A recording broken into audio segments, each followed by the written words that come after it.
Hello everyone, welcome to Deepa's kitchen. आज बनवणारे मी मिष्टी दोई। खायला एकदम सॉफ्ट, तोंडामध्ये टाकताच विरघळणारं असं मस्त असं दही बनवून मी तुम्हाला दाखवणार आहे। तर आता आषाढी एकादशी पण येते, तर म्हटलं चला दह्याचा काहीतरी नवीन प्रकार करावा। नवीन हा प्रकार तर नाही आहे, हा खूप जुना आहे। कारण की हे जे मिष्टी दोई जे दही आहे ना, तर हे बेंगॉलचं फेमस दही आहे आणि बनवायला खरंच खूप सोपं आहे आणि तोंडामध्ये टाकताच एवढं सॉफ्ट आणि खरंच खूप मस्त असं लागणारं हे दही आहे। तर आता आषाढी एकादशी येते, तर म्हटलं चला बनवूया काहीतरी दह्याचा नवीन प्रकार। मी जसं सांगितलं नवीन हा प्रकार नाही आहे।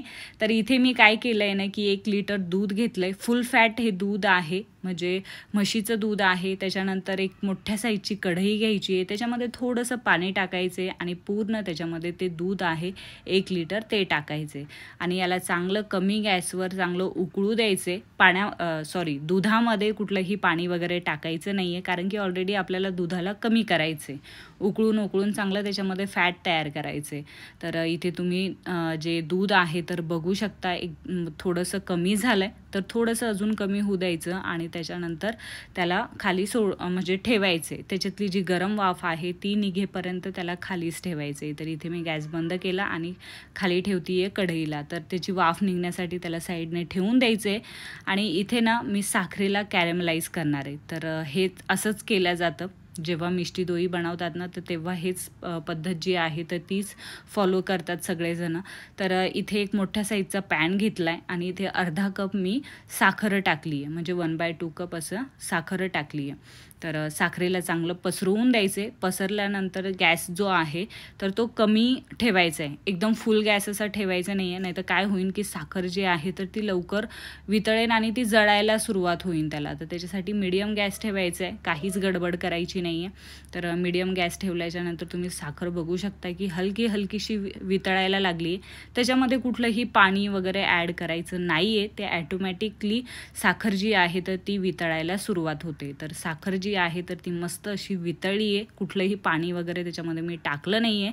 आणि इथे गॅस जो आहे तो एकदम कमी ठेवायचा आहे आणि काय करायचं आहे ना, की थोडंसं दूध त्याच्यामध्ये टाकायचं आहे। त्या कॅरमलाइज साखरेमध्ये थोडंसं दूध, म्हणजे आपण जी कॅरमलाइज साखर बनवली आहे ना, तर त्याच्यामध्ये त्या पाकामध्ये थोडं करून दूध टाकायचे आणि गॅस जो आहे तो एकदम असा कमी ठेवायचा आहे, फुल गॅस ठेवायचं नाही आहे आणि एकदम सगळंच दूध त्याच्यामध्ये टाकायचं नाही आहे, कारण की ते एकदम ओतू पण जाऊ शकतं। तर त्याच्यासाठी थोडंसं टाकायचं आणि त्याला चांगलं असं मिक्स करून घ्यायचं। थोडाफार ते साखरेच्या गुठळ्या राहतात, पण जेव्हा तुम्ही उकळून घेसाल तर अशा प्रकारे जे मिश्रण आहे तर ते बनून तयार होतं, कुठलीही गुठळी वगैरे राहत नाही।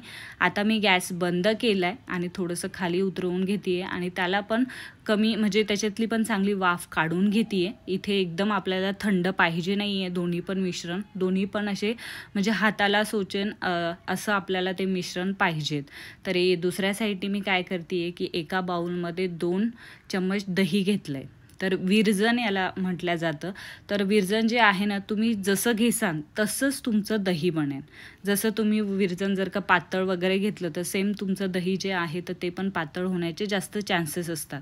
तर दह्यातलं पाणी जे आहे तर ते चाळणीच्याद्वारे चांगलं गाळून घ्यायचं आणि नंतरच जे वरचं थिक दही राहणार ना, तेच त्याच्यामध्ये ॲड करायचे।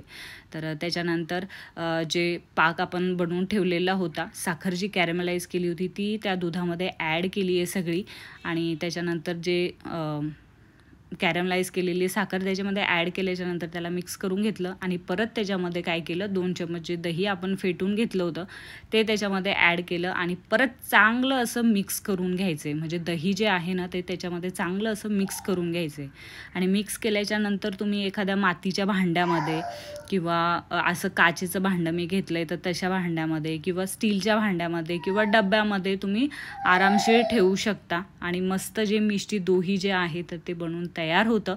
तर इथे सगळं जे दूध आहे तर ते मी वरतून ओतून टाकलं आहे, कारण की त्याच्यावर छोटे बबल्स तयार होतात आणि मग छान ते म्हणजे जे दही आहे तर ते बनवून तयार होतं, एकदम सॉफ्ट लागतं। तर वरतून मी थोडंसं केसर वगैरे टाकलं आहे आणि त्याला चांगलं पॅक करून घेतलं आहे. आता कसं थंड वातावरण आहे बाहेर, तर त्याच्यासाठी एकदम गरम ठिकाणी ठेवणं खूप गरजेचं आहे. तर सगळी जागा काही गरम नसते, तर त्याच्यासाठी मी चांगला असा जाड टॉवेल घेतला आहे आणि टॉवेलमध्ये त्या डब्याला चांगलं कवर करून घेते आहे. तर त्याला गरमटपणा येण्यासाठी त्याला तसं करते आहे. तर आणि दही जे आहे तर ते लवकर बनून तयार होण्यासाठी. तर इथे मी चांगलं त्याला टॉवेलमध्ये पॅक करून ठेवलं आहे आणि कमीत कमी म्हणजे आता थंड वातावरण आहे तर त्याला कमीत कमी 9 ते 10 घंटे आरामशीर लागतात. पण जर तुम्ही उन्हाळ्यामध्ये बनवत असेल तर 4-5 तासामध्ये दही जे आहे तर ते बनून तयार होतं. पण आता सध्यात पावसाचे दिवस आहे, थंड वातावरण आहे, तर याला थोडासा वेळ लागतो सेट होण्यासाठी. तर इथे दुसऱ्या दिवशी सकाळी मी तुम्हाला दाखवते आहे, म्हणजे साधारण 9:30-10 झाले असतील. तर तेव्हा मी दही तुम्हाला दाखवते आहे. तर मस्त असं दही जे आहे तर ते बनून तयार झालं आहे. आणि त्याच्यानंतर हे जे दही तुम्हाला खायचं असेल तर थोडंसं फ्रीजमध्ये ठेवायचं. फ्रीजमध्ये ठेवायचं कमीत कमी 1 ते 2 तास आरामशीर ठेवायचं, म्हणजे दही जे आहे तर ते छान सेट होईन, परत थंड होईन आणि खायला पण एकदम टेस्टी लागेल. तर इथे मी सकाळी उठल्यावरच जे दही आहे तर ते ठेवलं होतं. आता जेव्हा खायचं होतं तर तेव्हा बाहेर काढलं, तर बघू शकता दही जे आहे तर ते किती ठीक कडक एकदम मस्त असं झालं आहे. वरतून केसर टाकलेलं आहे तर ते पण किती छान असं दिसतंय. तर ह्या आषाढी एकादशीला तुम्ही नक्की ट्राय करून बघा. बनवायला खरंच खूप सोपं आहे, फक्त थोडासा वेळ लागतो. तो दही जेव्हा सेट होण्यासाठी थोडासा वेळ लागतो, पण मस्त असं दही जे आहे तर ते बनून तयार होतं. एकदम सॉफ्ट असं दही जे आहे तर ते ह्या आषाढी एकादशीला तुम्ही नक्की बनवा, खा. एकदम टेस्टी असं मस्त दही जे आहे तर ते बनून तयार झालेलं आहे. तर व्हिडिओ कसा वाटला मला नक्की कमेंटमध्ये सांगा आणि चॅनलला सबस्क्राईब करण्याचं विसरू नका. स्वस्त रहा, मस्त रहा, चांगलं जेवण करा. थँक्यू.